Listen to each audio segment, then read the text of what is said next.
Good evening to all the participants. So, welcome to the day 14 session in bioinformatics application that is specialized in genomics and proteomics.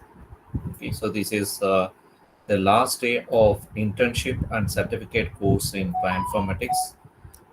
Today, we'll be discussing about the different types of genome project, like what is 1000 genome project, what is 1 lakh genome project, and how about human genome project initially. And then we discuss on epigenome, pangenome, we discuss on comparative genomics, and then we go with genome sequencing assembly, followed by proteomics and its types.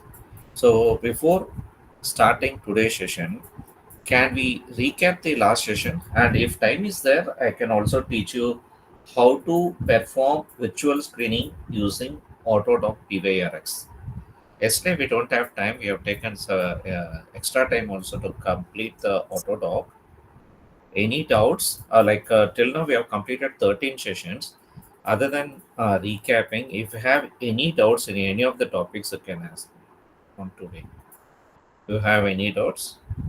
You can also type the questions in the chat box. So when I'm completing the session, I study all the questions and I can answer for it. Okay.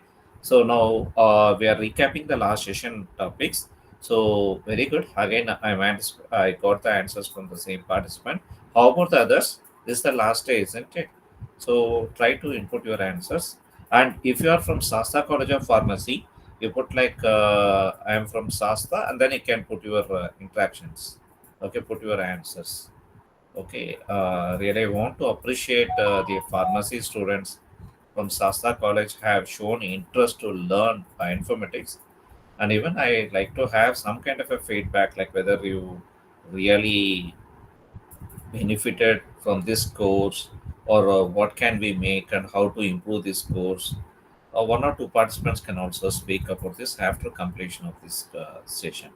Okay, any from Shasta? I think other than Shasta, the other participants are interacting with me. Is it so? Any from Shasta? No. So students, if we interact, I mean participants, if we interact, then only I can come to know, what you don't know, what exactly you want, and how you want to apply in pharma. Whatever we study in bioinformatics, we can apply in pharma. No, if you want to ask any questions related to any of the 13 sessions, I can answer for you. Okay. So also reserve your questions or even type your questions, whatever you have in your mind. So let me start on today's session. We discussed on yesterday on the types of drug design. Very good. Initially, I started with bioinformatics approaches of drug discovery. Instead that we just gone to the types of drug design. One is traditional drug design, another is the structure-based drug design. So these are the types of drug design we have discussed on yesterday. And we also discussed on drug discovery applications. In drug discovery, plenty of tools we use, especially computer drug design tools like molecular modeling of macromolecules. Like if you want to get a 3D structure of a target, then we have to model the protein. Any doubts? Okay, so we have to model the protein if structure is not known. If structure is there in PDB, no problem. Okay, so that's we have discussed. Then we have gone with ADMET prediction. Okay, that is absorption, distribution. Okay, distribution, metabolism, excretion, and toxicity. Okay, so I think the pharma students know about this. This comes under pharmacokinetic properties. Other than this, ADMET, we also have L. L stands for liberation. So we have LADMET. So we discuss how to go with the LADMET. So actually, this can be worked with the Swiss ADME online server. Okay, and I just taken the smiles format from NCP PubChem. I just uploaded as an input, and then if I click run, we got drug likeness filters in that ADME itself. Other than that, you can also see the ADME properties. We don't find the toxicity, we find only ADME. But if you want to predict toxicity, we have plenty of tools. And also, we have discussed that is a tool called Toxit.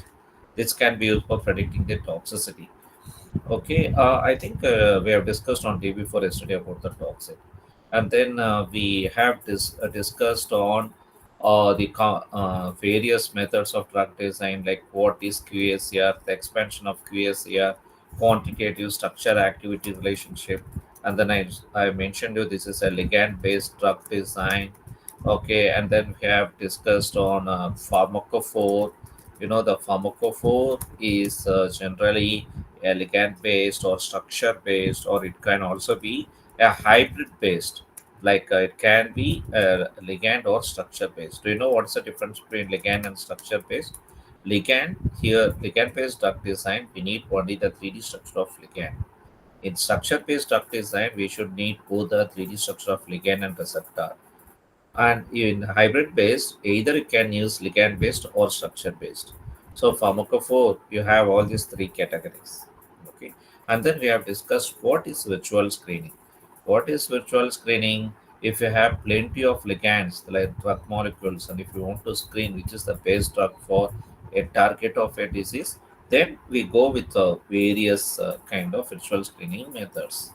Here also in virtual screening methods, we have ligand based, okay, we have structure based, and we have the hybrid based. So these are the three types we can able to discuss in this types of virtual screening methods. In ligand based, we have discussed majorly QSAR comes under that, and in structure based, we discuss docking, MD simulation, this comes under that, and here majorly you can find the pharmacophore. Okay, these are the methods we have discussed. Other than this, we have also discussed on how to go ahead with the gene expression profiling. I also shared you the journal papers, isn't it, as some standard journal publications. So where you can able to see system biology approach, especially we see, and we have I've discussed more on pathways and screening the multiple proteins. Generally, we screen ligands with a single target protein, but there we have screened multiple target receptors, and we came up with 10 receptors, and we have talked some three compounds. Okay, that is multiple ligands with the 10 receptors.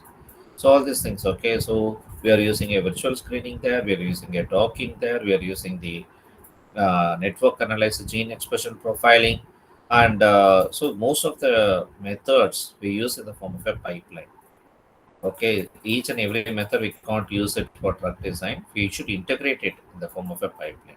Then only we can able to do a research. We can able to complete a drug design for a particular disease. Okay, and we have discussed majorly on molecular docking. In molecular docking, we discussed the theory of molecular docking. We discussed types of molecular docking, and then we have explored more hands-on session with the molecular docking using Autodock. So this is what we had discussed on yesterday, and very good. So one thing, the other participant also mentioned, we had discussed on most expensive medicine in the world. One of the most expensive medicine is the Zolgensma, okay, also called as Onesmogen. This is used for spinal muscular atrophy. Okay, this is generally occurred in child. Okay, like these are mental kind of a disorders. Okay, as totally the central nervous system is going to fail at a particular time. Okay, so to treat this, we have to take. I mean, the patient should take minimum 3 shots, and single shot in 6 years before itself it is 18 crore. Now I came to know this is around 24 crores. If they take 3 shots, obviously one has to spend around up to 72 lakhs. Very, it is 72 crores. 72 crores for treatment is very expensive, isn't it? Still, one in three patients only can survive, even if they take 3 shots. So then it's very difficult, isn't it? So only the Novartis came up with this kind of a drug actually. And then if you see this is a gene-based drug delivery, so this is the importance we mentioned why we have to focus more on the drug design and what are the contemporary researches happening. If already drugs are available, we can go with the repurposing of drugs, or we can go for fragment-based drug design so that we can come up with new drugs, and these drugs can able to cure the new diseases or rare diseases upcoming diseases or mutated diseases. Okay, so this is most important. One should have this kind of a knowledge. So competitive drug design is a part of a bioinformatics. Okay, in bioinformatics, from beginning, if you see, we are discussed. You want me to discuss from the beginning. So from the day one session, okay, we discussed because after this, after this session today, I'll be sharing you the MCQ link as well as a feedback link, and this will be active up to 5th of September. Okay, if you want 6th of September, you can request personally, I mean, through WhatsApp. So try to complete it on before 5th of September. So we have discussed majorly on bioinformatics, cheminformatics. So that is on first day, and then we have discussed on various databases on the second day.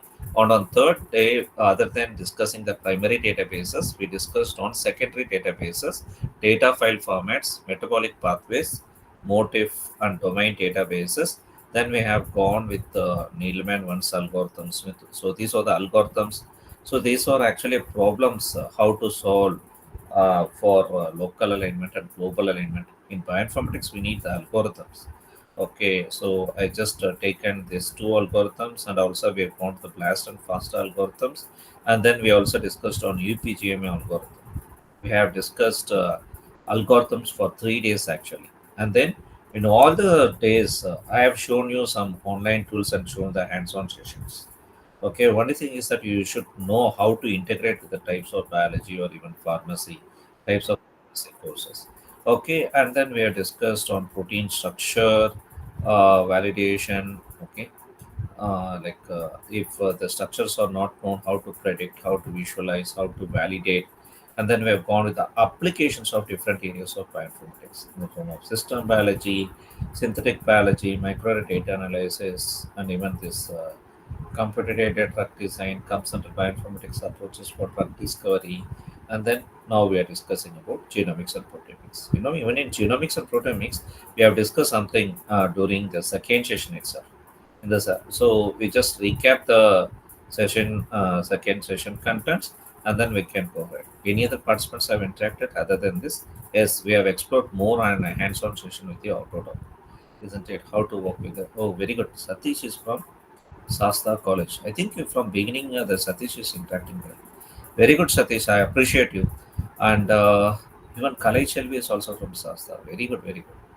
Yeah. So you make your college proud. So let us utilize these kind of a concepts even in your projects. Then only you find full benefit. Okay. Only if you bring it in the form of an outcome, in the form of a project, research papers, everyone will appreciate it. Very good. I can go ahead now with the today's session contents. Yeah, so today we'll be discussing on these topics. Let me go with the human genome. Remember, in the second day, I was explaining you on the human genome. The human genome is so today I need more kind of interaction because this is not something unknown, as we already discussed. Okay, can I ask you a few questions on human genome? How many chromosomes, how many haploid chromosomes are used to construct the human genome? I want answers. Either unmute an answer or type this in the chat box. How many haploid chromosomes are used to construct a human genome? 46 is a diploid. I can't take diploid. The whatever you find in the haploid that is carry forward, okay, in the pair of chromosome. The answer is not correct. This is of course a national common entrance examination questions. The 23 is also not right. Then what is the correct thing? How many chromosomes can comprise a human genome? This is my question. Yes, others can try. Inky Pinky Ponky. Any number in random? 22? Not. Still not. Just you're very close. No? Can I go ahead with the answer? The answer is you're tried well, but a slight thing. 22 autosomes X plus Y. X plus Y. You remember one in sex chromosome, X and Y chromosomes are there, but autosomes are 22. So you can't tell it is 23. So totally 24 chromosomes. will comprise a humans, a circular kind of a genome. And we also have a mitochondrial, whatever we take from mitochondrial, we can have a mitochondrial genome separate. The human genome is something different from the human mitochondrial genome, or where the mitochondria alone is taken here for comprising this kind of a genome. You got it? So we can able to see the exact answer is 24. And can I ask you one more question in the genome? What is the size of the human genome? I believe in the last 5 years you can find this in the GAT question. In GAT, to get a entry in the IITs and IITs, they ask a question like, what is the size of the human genome? Million? No, still not. That's not the right size of the human genome. We have plenty of AI tools. Wikipedia. No one is trying that. Million? No, meter, not meter. Size of the human genome. See, plenty of tools are there to search any context. Even the Google Gemini is helping you a lot. The answers. No one is going to try. Try something. What is the size of the human genome? I believe I explained you this question. If I ask you in this episode, what you do? Default you try with the Gemini, isn't it? The answer is 3 point GB. That is 3 point gigabase pass. 3.3 into 10 power 9. Okay. So now let me go ahead with the next thing. How many genes are there in human genome? So if you come across the human genome, approximately we have 35,000 to 40,000 genes. So why I'm not specifically coming across a particular value, but I'm coming only with the range for human genome. For this I'm going to explain why we have a range. And so see, in a chromosome, any chromosome, that 1 to 22 or X and Y, we have a small arm. So whatever you find is a small arm, and whatever you find at the bottom is a large arm. Okay. So you have something, it looks like a X. The chromosome looks like this, isn't it? So we have such a kind of a structure in the chromosome. And if you see this chromosome, okay, which is more difficult, which is more difficult in the chromosome. So sequencing, that is getting the genes in the centromere, is very difficult. Similarly, sequencing in the telomere ends. So just because the sequences are incapable, even nowadays, the sequencers technology has improved, but when the human genome is drafted in 2003, the first human genome is drafted in 2003. At that time, they have spent around $8 billion. $8 billion they have spent for a single human genome project publishing. Okay, and if you see this about this genes at that time, whatever they published, okay, it come around 30,000 genes. But nowadays we have advanced kind of a sequences.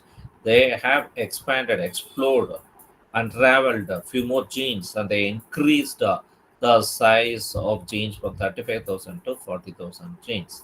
Okay.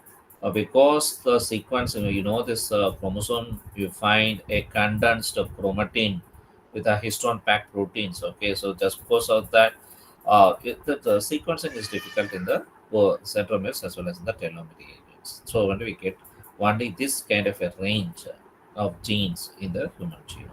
Okay, this is what you can able to understand from this slide. Now about human genome, I already told you what is the shape of a human genome. The human genome is not spherical, but it is circular in shape. So don't think about our globe and don't give something like oval. If you get a four choices, you try to answer. This is a circular shape, and all these 24 chromosomes are mapped up uh, in this kind of a circular genome. Like how you find a DVD or CD, similarly, you can able to find one after the other chromosomes are mapped in this circular composition. And now, if you see this 1,000 genome projects, why we have to go with the 1,000 genomes? We already have a single genome published in 2003. The purpose of bringing this thousand genome, this was brought during this 2008 to 2015. The purpose is to identify the different diseases. So if a human genome project, you can able to see only one genome, how come we can able to diagnose a cancer patient? How come we can able to diagnose a autoimmune disease patient? If you want to know the defective genes for the diseases, obviously, if and if we go with different genetic variants, if and if we go with the different genetic variants and even the types of the disease patients, then only we can come across like what exactly is the defective gene. Okay, so we have to increase the population actually, and to increase the genetic variants, they have increased up to the 1,000 numbers, and just because of that, we can able to identify exactly the disease gene. So just by increasing the size, and if you see this, okay, just because of this, so it is easier to identify the genes causing the cystic fibrosis, Huntington, and even mild the genetic variants like. You can able to identify the diabetes, heart disease, and so you can find this is useful for us. But when compared to the 1,000 genome, the 1 lakh genome can give you precise information.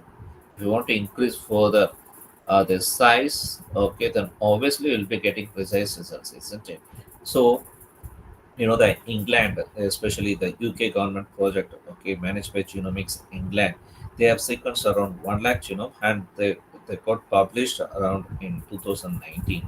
So whatever we can able to compare, okay, whatever the data we get from the hospitals, and if you try to compare with this 1 lakh genome, obviously one can able to find precise information. So that's the reason. And now let me go to this epigenome. What is epigenome? Epigenome is generally considers this epigenetics. That is, epigenetics describes a variety of features of the human genome that transcends its primary DNA sequence, such as chromatin packaging, histone modifications, and DNA methylations. So overall, if you want to understand, so whatever we study the post-translational modifications, okay, so that is majorly taken care by this epigenome, because only here only we can come to know whether a patient because of mutation is causing the cancer, or that he is suffering from other kind of a hereditary disease. So one should know about everything. Okay, so for this one should know even this kind of genetics information, etc. So that comes under APGenome. So here we study about the gene expression, genome replication, other cellular processes. So we use a kind of epigenetic markers to identify here, and we can find what type of PTM and what kind of modifications in the patients. Okay, so the epigenome is majorly concerned on PTM, post-translational modification. The next what we discuss now is pan-genome. So we have already discussed what are 1,000 genomes, what are 1 lakh genomes. Then what is this pan genome? In pan genome, nearly we have 47 species, 47 genetic traits or compared. What do you mean by this genetic traits actually? Here, majorly, if you see, we have Asian American, and in America, you have different kind of people, isn't it? Asian American, African American, and we have so many Latino. We have that European Americans also. So we have so many categories of trades in US itself. How about here in India? In India, we can call North India, so North Indian, South Indian. This is a major classification. We make it in India, isn't it? So these are the different traits actually. If you focus on the genes, the Indian genes definitely distinguishes with this American people genes. Then, if you want to diagnose it, then we should have different. What is that? Different racial kind of however we discriminate through racial. So similarly, like based on even in the genes, if you focus, especially if you focus on HLA, human leukocyte antigen genes, this will vary with these proportions. Okay, So majorly whatever we find, African, Asian, Indian, especially in Asian, we have Indian Asian. So like we have totally 47 major kind of a racial people, okay, in the world. So for from the 47 people, so we had nearly 47 genomes, and that's what we call it as a pangenome. So if you work on a particular disease, it is easier for us that whether whatever drug or vaccine may come up, it can able to cure all the people in the world, or it can able to cure a particular trait in the world. So that we can able to find it using this pangenome. Okay, the major classification of people. Okay, this we have around 47 genomes in pangenome. Now let me go across about in pangenome versus whole genome assembly. Okay, the pan-genome analysis of genomes can also be we can also find pan-genome for the bacteria, viruses, and other species also. So this is a simple comparison of pan-genome of Streptococcus, a bacteria, Agallis ceti. Okay, so this is how the outputs of phylogenetic trees compared with each other. Okay, so one can able to see the not only we can find this uh, animals like vertebrates and invertebrates kind of a genomes. We have bacteria, virus, and we also have for plants. Okay, so we have more than 15,000 genomes published, and many more 40,000 genomes are going to come. Okay, so more kind of research are still happening in this kind of a genome projects.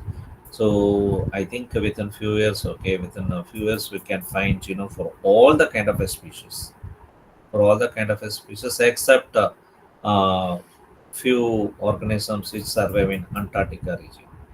One in Antarctic regions, okay, uh, only in these Antarctic regions we can able to see some rare species has to be sequenced.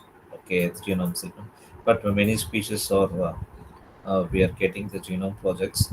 So I think we have everything in the bioinformatics database. One more thing we should remember: the largest big data present in the world is nothing but bioinformatics data.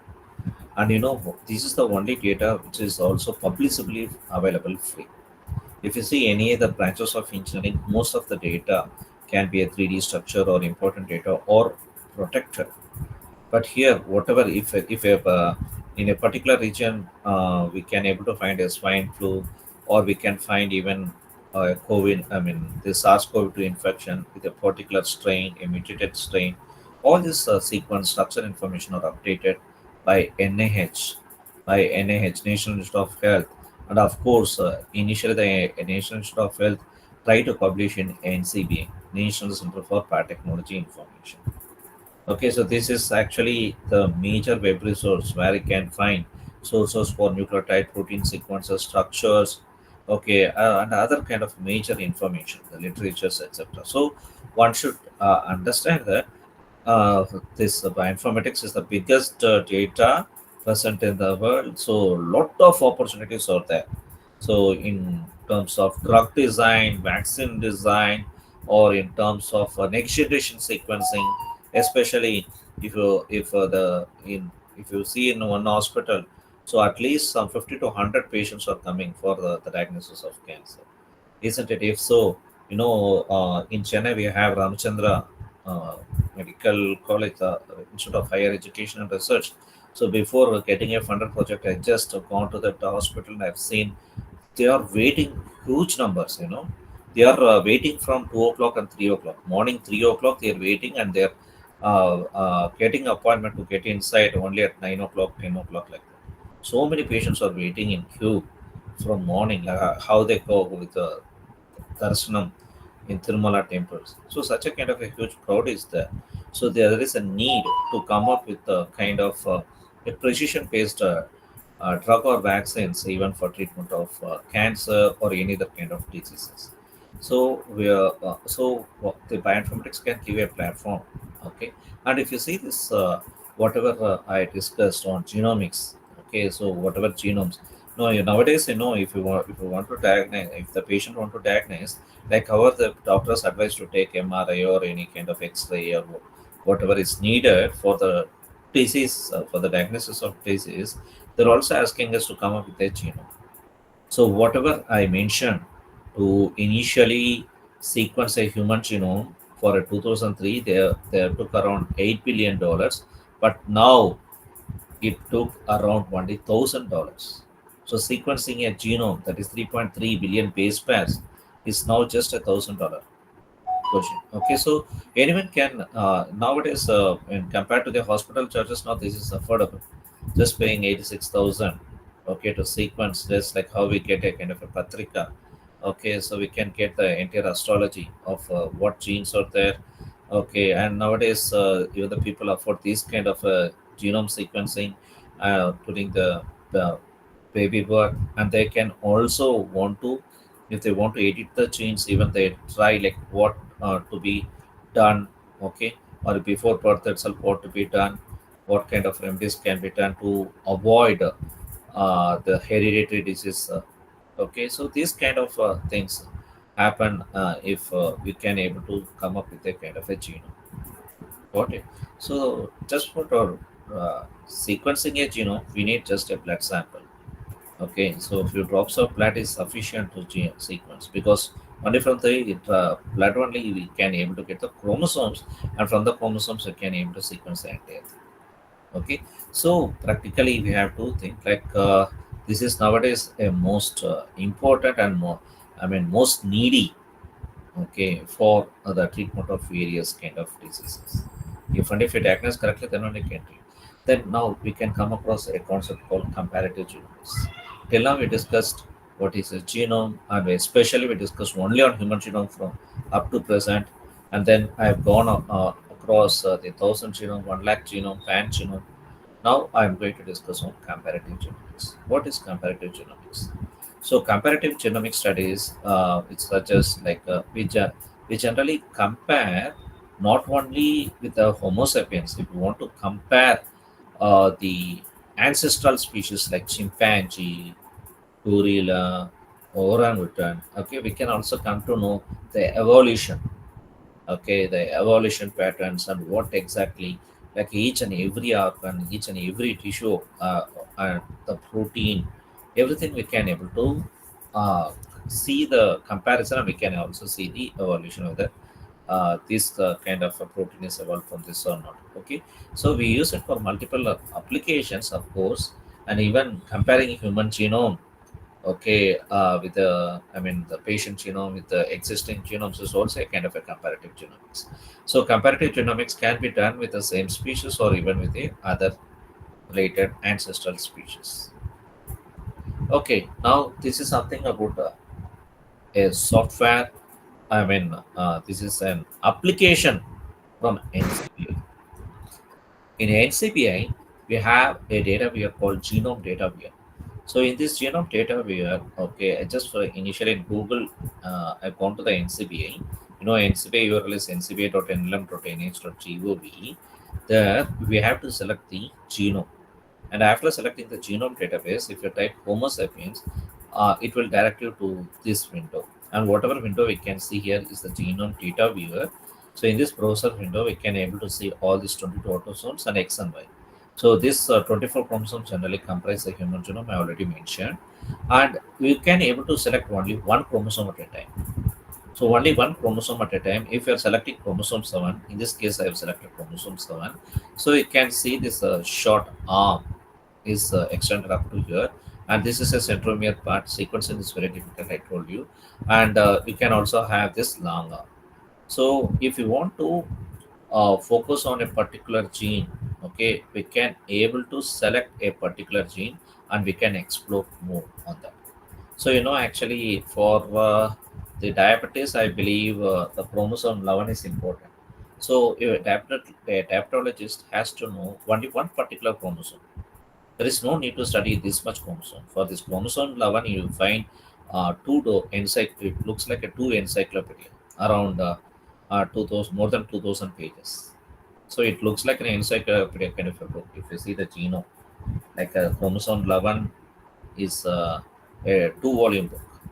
So studying about the two-volume book and to identify the diabetes and linked that diseases linked with the diabetes.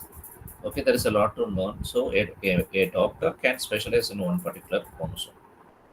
Okay, and if ENT specialist will be focusing on another particular chromosome. So this information also available in it. And one more thing you should remember, in this genome data we are present in NCBI. Okay, we also have blast too. So we already discussed the types of blast, blast N, blast B, T blast X, T blast N, blast X. So these are used for searching one particular molecular sequence with a molecular sequence present in database. But whatever you will see here, this blast is related to genome blast. The genome blast we also call this as a BLAT, BLAT. So if you want to focus on a particular gene, we can also try with this genome blast. So this is we are exploring with the genome. So in this slide, we can see how a sequence is sequenced. Initially in wet lab, if you take a genomic DNA, okay, the genomic DNA from a plant or any other kind of biological source. So whatever we take a genomic DNA, initially it is very difficult to sequence the entire genomic DNA. So what we do here is we go with the shotgun sequencing, shotgun, just like shooting. So it breaks into multiple fragments. Now whatever we create is a library, and what library you can find, actually here, if they mention about bacterial artificial chromosome, this might be a bacterial genomic DNA. So we are getting a bacterial artificial chromosome. You know what is chromosome? Like, however, we've seen human chromosome, even for bacteria, we have chromosomes. But what is this artificial? The artificial is something like if already the chromosome information is known, that is, genes information in the chromosome is known, then whatever we have library of that bacterial chromosome, that's what we call it as bacterial artificial chromosome. Nowadays all the bacteria, viruses, or sequenced and is deposited in the databases. I show you various databases. Okay, before that, I also can take some 5 minutes extra because I've taken just 5 minutes delay to make students, I mean the participants admitted. So now let me take you to this BAC. So this is actually a BAC library, and if you see this, we can organize mapped large clone contexts. So whatever sequences, small sequences we get, okay, we can able to map this clone context, and then we can able to get whatever sequences we can. For example, if you have a fragments like ATGT, and we have something like GTAC, and we have something like a TAC, TG, then how come we can able to make it if you have millions of fragments of ATGT and millions of fragments of these three fragments? We can do, like, initially to get this millions of fragments, we have to amplify. We have to get millions of copies or billions of copies, and then after that we can able to sequence it, and only the high quality reads are taken to get a precise kind of a sequence. So whatever sequence we have, if this is a stand one, okay, I'm just going to align for first ATGT. The possible thing can be like a ladder, or we can also call this as chromosome mapping. So I'm just aligning it, like after GT you may get AC. So this is a kind of a probability. And similarly we have TAC. The TAC can't be filled here, but it can able to fill it from here. TAC, TG. So like a ladder, okay, you can able to see like this. And so if you assemble the kind of a sequence, okay, final assembly, you can able to see the sequence might be this. Okay, so from the fragment to one, from the quantic one, quantic two, quantic three, I just assembling it using the sequence assembler software, and now I come up with a kind of a sequence. So the ultimate sequence, whatever we sequence is this. That's what for the genomic DNA. But sequencing as such is difficult, so we break into fragments and we continue this. So here also they have mentioned about how to make it. We can bring in the form of a clones. Okay, initially we have to amplify and we have to get clones, and then we have to assemble it. There are different sequencing technologies, Celera, Illumina. The Illumina is the best one to sequence the entire genome. The other sequencers can sequence up to a chromosome or even up to a particular kind of DNA. Okay, and generally you can able to see the smaller fragments, contigs, okay, or generally mapped together to form scaffolds, and these scaffolds are further mapped to form the mapped square folds, and forms a kind of a chain. So this is the hierarchical pattern. Initially, we get so many contexts from shotgun sequencing. You just map it. You just map one or two to form a scaffold, and then after, if you can map all these scaffolds, then you get a map scaffolds, and you can able to see STS out map with each other or tag with each other to form a kind of a chain. So, like this can be a chromosome 1, and this can be a chromosome 2, chromosome 3. In each and every tag, STS tag, you are linking this kind of a chromosomes and you are getting an entire genome. Whatever you got an entire genome, of course, well, finally, you map it in the form of a circular shape. That's what we call it as a genome. Any species genome looks like this. And genome sequencing, okay, some of the technical terms, we have thousands of terms in the genomes sequencing, thousands of terminologies. Much of information is there even in the next generation sequencing. Of course, that's also a most needed nowadays. So I've already explained you now what is quantic assembly, sequence assembly, etc. Oh, this is some term. What is DNA annotation? The DNA annotation also called as genome annotation.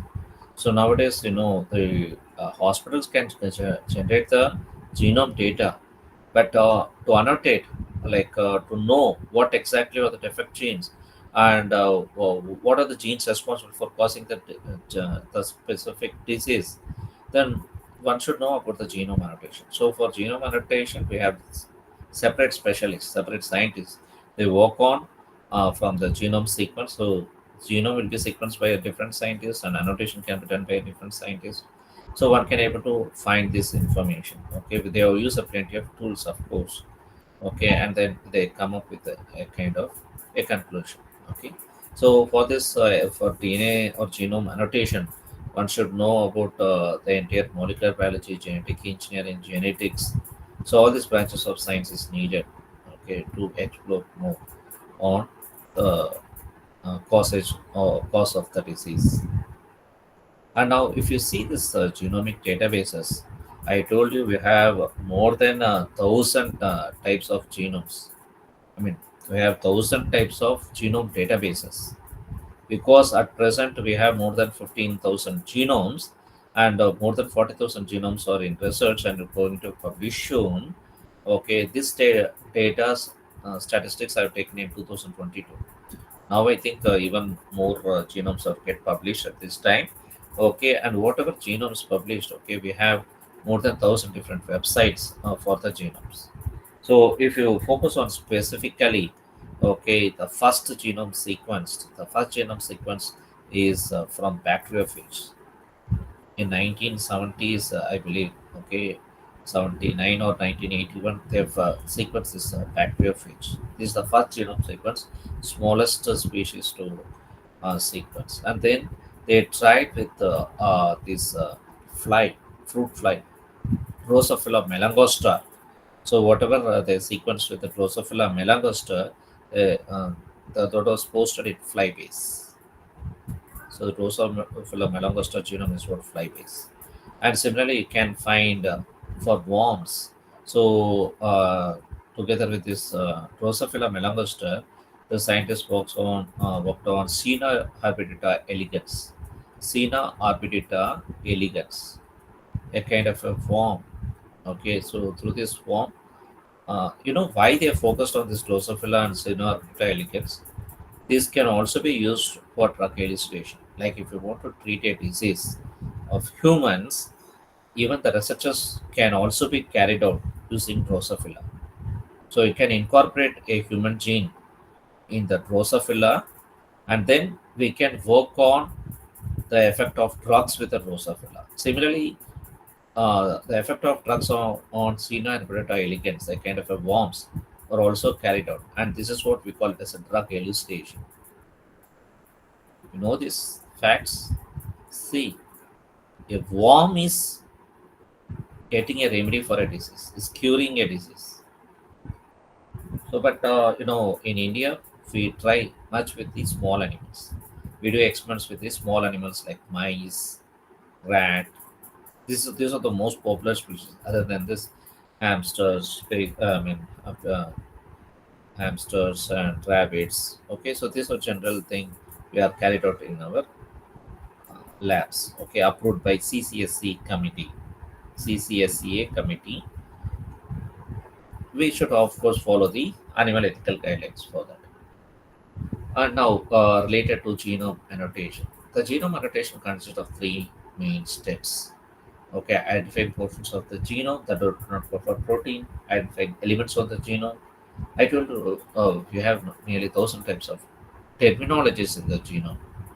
Okay, then one should identify this. Okay, one should learn this from the kind of encyclopedia present in the genome, and then they can work on this kind of information. But the basic things alone I mentioned in this slide. Like generally, if you annotate a genome, we should have a knowledge of the structural annotation. We should have knowledge of the functional annotation. What is structure? What is function? In structure, we majorly focused on the structure of the genome, especially try to learn what are open reading frames for a particular gene. Okay, and how about the gene structure? If it is a prokaryote, eukaryote, we have to distinguish it. And what are the gene elements present? And how about the coding regions? How many coding regions? How many non-coding regions are there? And how about the regulatory motifs? So whatever we see, these are pertaining to the structure of the gene. And so whatever you study about the structure of the gene or genomic elements, that's what we call it as a genomic structural annotation. And functional annotation, we majorly focus on the function part. That's the biological information, the genetic elements. We focus on biochemical function, biological function, and we also study on the regulation, interactions, expression, gene expression, this genome annotation. The genome annotation can be done through the genome plat. I told you we have an exclusive tool like a blast tool in genome. So if you want to work on exploring this structural annotation, functional annotation, one can try with this genome plat. So this is an output of a genome plat, like just taking a part of a gene, and if you explore on it in the genome plat, you can get these kind of any information. Okay, so you can right click any of the things and you can go for further kind of a plat analysis, like how we do the blast analysis for a particular gene. So genome plat, you can also get information on the top 25 interacting genes, or even you can increase the size also. Okay, like the in a genome, so you can take a particular gene. This is actually a related cancer antigen one, breast related cancer antigen one gene. So here, whatever gene you select, okay, in the genome plat, you can also search the interacting genes also. Okay, the genome itself, you have this. So in NCBI, you can able to find, and this I have taken from the UCSC genome. UCSC genome is the largest genome web URL where you can find the plant genomes, bacteria, viral, human genomes, and other species, other animal genomes are also published here. So one can go to this UCSC, and similarly NCBA genome is also the largest one. I believe this UCSC is human, UCSC human genome, but NCBA can find all the genomes. In NCBA can find all the species. UCS is purposefully for human genome. Okay, now let me take you to the flowchart of genome assembly.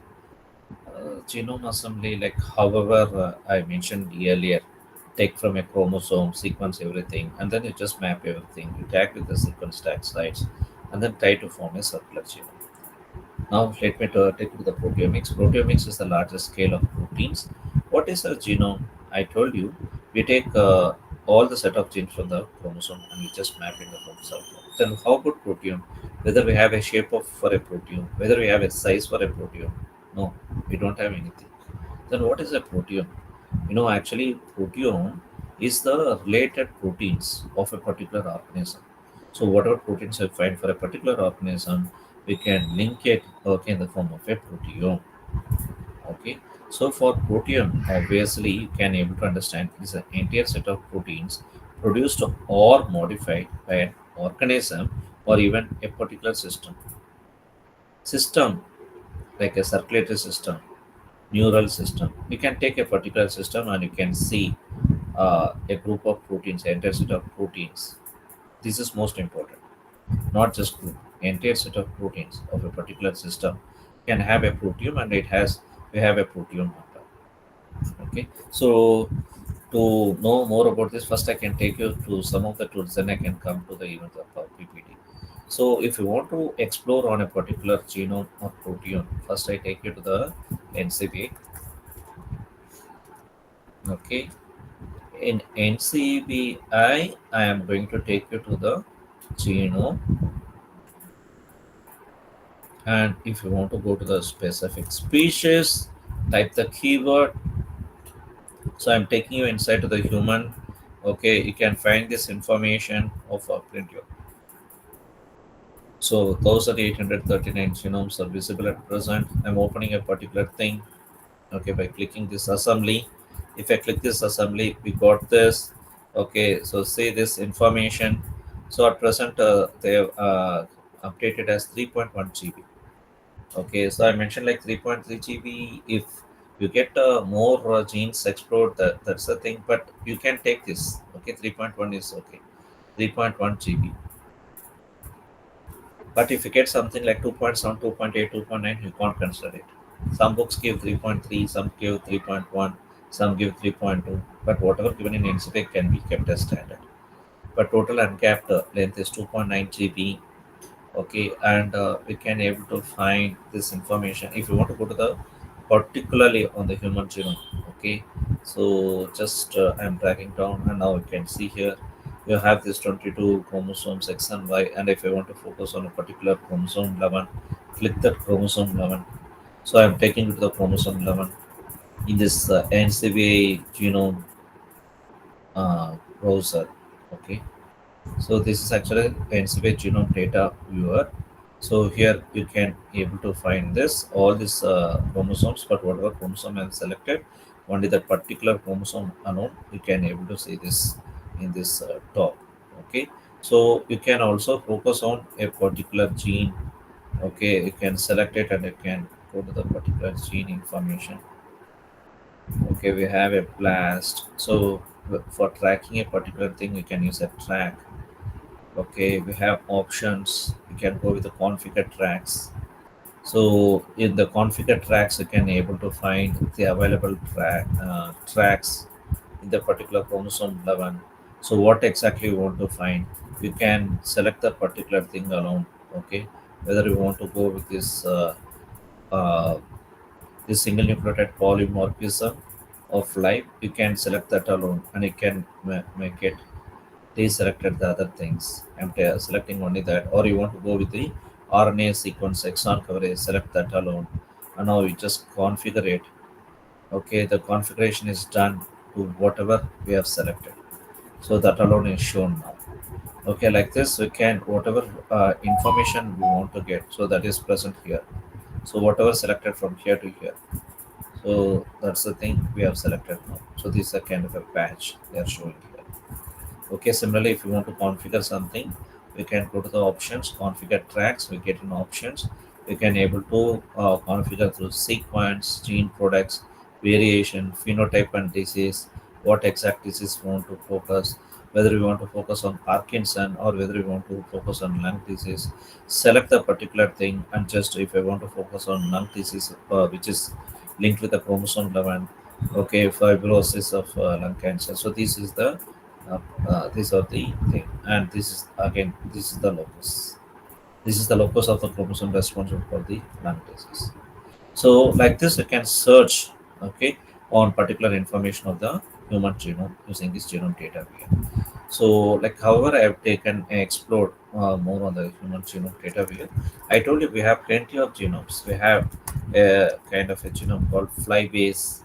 The flybase is only a genome of a Drosophila melanogaster. If you want to find information of this Drosophila, Melanogaster, you can find all the genes and genome information of that. Okay, and similarly, if you want to go with the kind of in my laboratory, I majorly work on ashwagandha.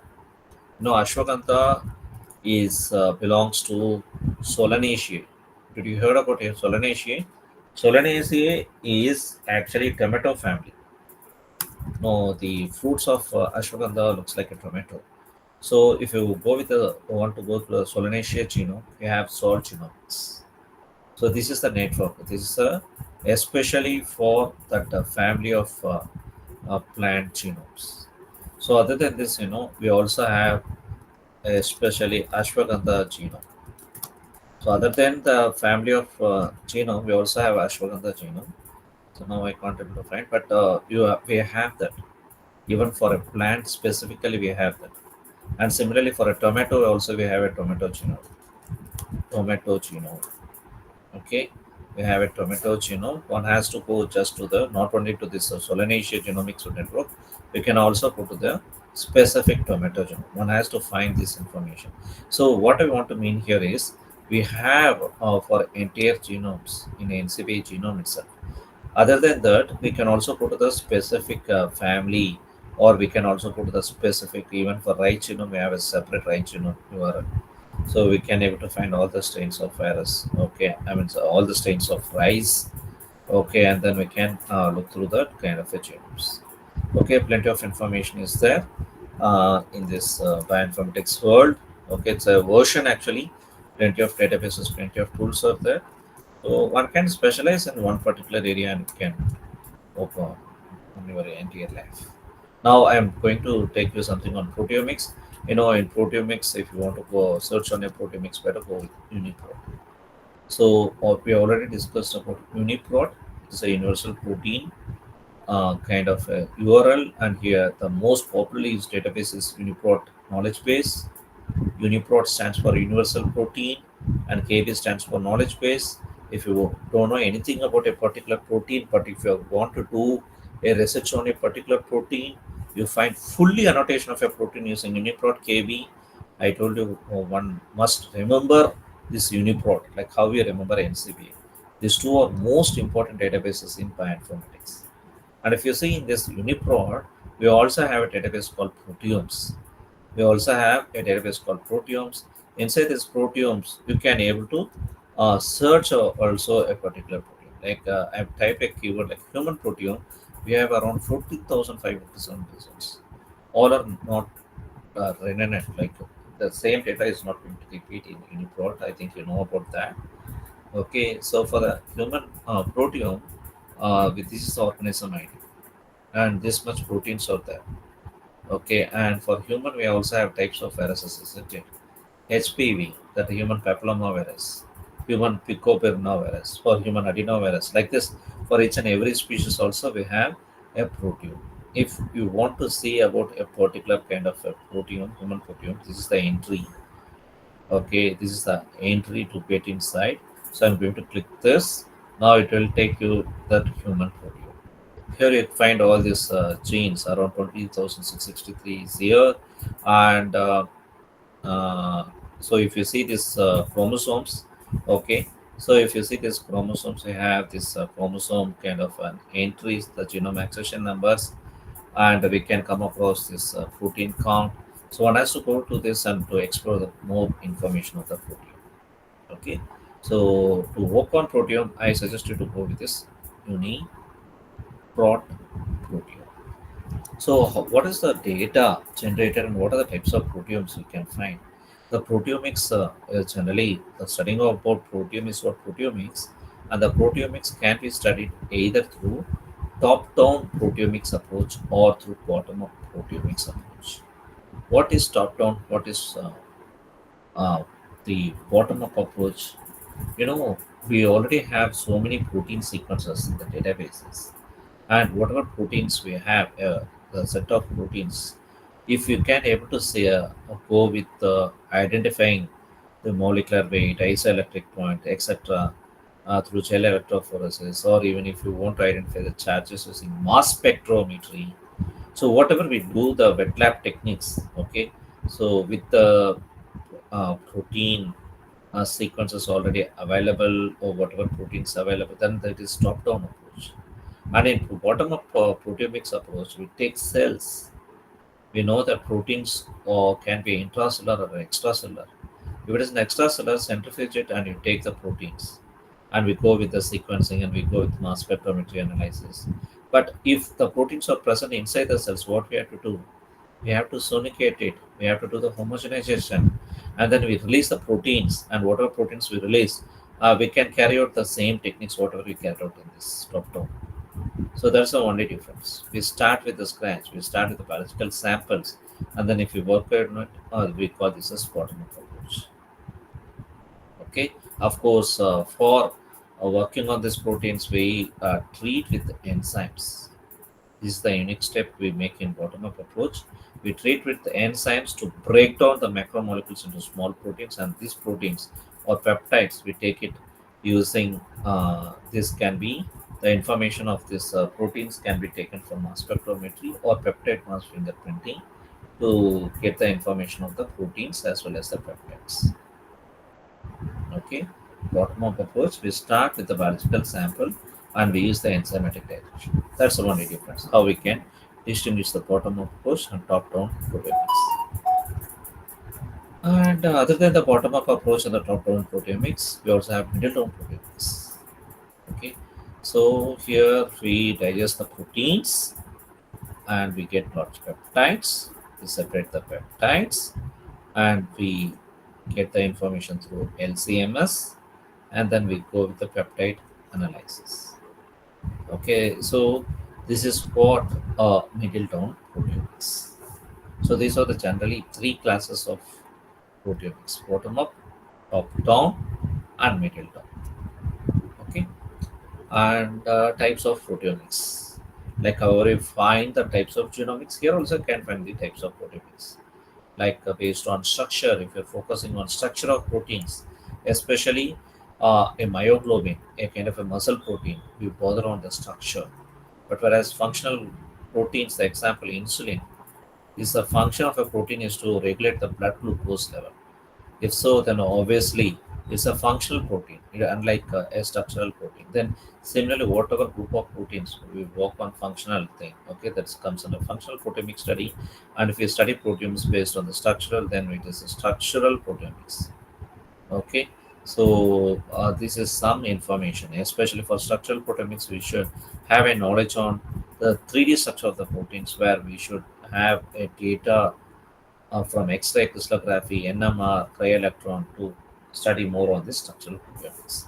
For expression proteomics, we should have data from the 2D gel electrophoresis, mass spectrometry, etc. Okay, and for a functional proteomics, we should know about the protein-protein interactions, protein-protein interactions. So this can be done through various protein-protein interaction methods. Co-immunoprecipitation, most of the immunological methods we use, co-immunoprecipitation, and the other methods what we can see in string database. Okay, so this is what about the functional proteomics and top-down proteomics in bacteria. This is a workflow how we can take a bacteria and how we can come up with a kind of a proteome. In proteome, it's just a kind of again I'm telling you, just like a gel output, that is also a kind of a proteome. And even if you sequence the peptides and if you get intensity versus mass space charge, this is also a kind of a proteome study. So there is no such specific structure or shape for this protein. Got it? If you study protein-protein interaction, of course, it's a kind of a expression or functional proteomics. So this is something about proteomics workflow. So we need spectrophotometer, we need X-ray crystallography, we need chromatography for purification of protein. Okay, we need ELISA to check the protein-protein interactions to design some primary antibody, secondary antibody. Even we need this kind of a proteome study. Okay, and of course we need sequencers to sequence the proteomes. So generally these are integrated with each other, and that's what we find in this proteomics. We have plenty of proteomics databases also, like how we find the genomics database. Okay, and this is something about chemoproteomics workflow. How a protein is conjugated, like how it is conjugated with biotin, and how this biotin can be conjugated with secondary antibody or a substrate. Okay, all these things can also be studied in this chemoproteomics workflow. Okay, for diagnosis, we use primary antibody, secondary antibody, followed by substrate, isn't it? In ELISA. So, for this, one should have a knowledge on proteomics. We have proteomics software to identify the peptides, proteins based on mass and charge, etc. So, if you are having a small size kind of a peptides, better go with the peptide mass spectrometry. Use a type of spectrophotometry to identify these proteins. Okay, now I have completed my session. So today I have completed my session extensively on genomics and proteomics. Okay, any doubts up to present? Can you explain? In Erythrina Varijata a very good question. Uh, can I know about this? Actually, if you want to go to this, I can suggest you to go with NCBA genome. Okay, and check with this, or else we have to go to the standard literature papers and you can see any specific genome database is available. Okay, I don't know about this species. One day I have to search in the Google Gemini and I have to find the answer. Any other questions specifically about this you want to ask me? Even one student from Anna University, I'm a doctoral committee member, and she is sequencing Philanthus species, a plant species. She's sequencing an entire genome for her in her PhD research. So this is also possible. Okay, if a genome size is smaller, even you can take sequencing a genome as your PhD research. But much information, you have to spend much nowadays to get a kind of a genome. Because just getting a genome is not sufficient. We have to annotate. That's most important. Annotate, it means that you should make a structural annotation. We should do the functional annotation, the expression analysis. All these things are important. Okay, just sequencing the genome is not merely, we can't tell the as a project is completed. We have to even annotate a genome before posting it. Is that I have explained your answers, madam? Any other questions? Yes or no from Shobana? Any other questions? Participants, if you didn't enroll in WhatsApp, you just join. Uh, Today, I'll be circulating the Google form URL for both for overall feedback as well. So before answering to the overall feedback, I request you to complete the MCQ. And after completing the MCQ, you can complete the overall feedback. Both are mandatory to secure a certificate, and the certificate will be sent to your email ID, only to your registered email ID. And so I request you to complete this kind of an MCQ as well as overall feedback only with registered email ID. If you want to answer MCQ with personal email ID, don't work. Only you have to try with whatever email ID you have used for registration. So once again, I'll be providing a document, okay, showing you about the reference numbers or certificate number. Certificate number is your roll number or registration number for this. So also note that definitely I'll be sending you the certificate after. I need 5 more days time, so you'll be completing on 5th, isn't it? On or before 10th, you'll be receiving the certificates to your email ID.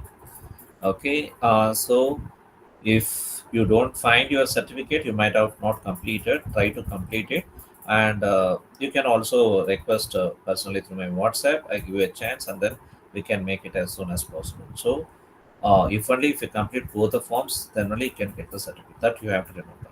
But the marks won't be displayed in the certificate. Once again, I mentioned. Okay. Anything else to be conveyed? This is our last session. I thank you all the participants. Very good interaction. This is what I found in this patch. Okay, it's a very good patch. Interacting from the beginning before asking the questions. I'm very happy to serve to this batch, and I'm also interested. And also, if you are interested to work on a PG or PhD, we have also free seats in SVC. Okay, like out of 18 seats, 6 seats We don't have to pay the fees, tuition fees for, and we have so many kind of scholarships. And for the PhD, we also provide stipend. We get now 20K for a PhD scholars. So plenty of projects we can work on in silico, in vitro, in vivo. So any can also have utilize these kind of opportunities, and or whatever opportunities, whatever I get, I can also forward to your group, WhatsApp group. If you stay in group, you get this information, even whatever certificate information also I'll be circulating it to you. Okay, and whatever certificate courses I plan to conduct on December, because that's the end of the semester. So after your examinations also I can join this kind of a certificate courses. Okay,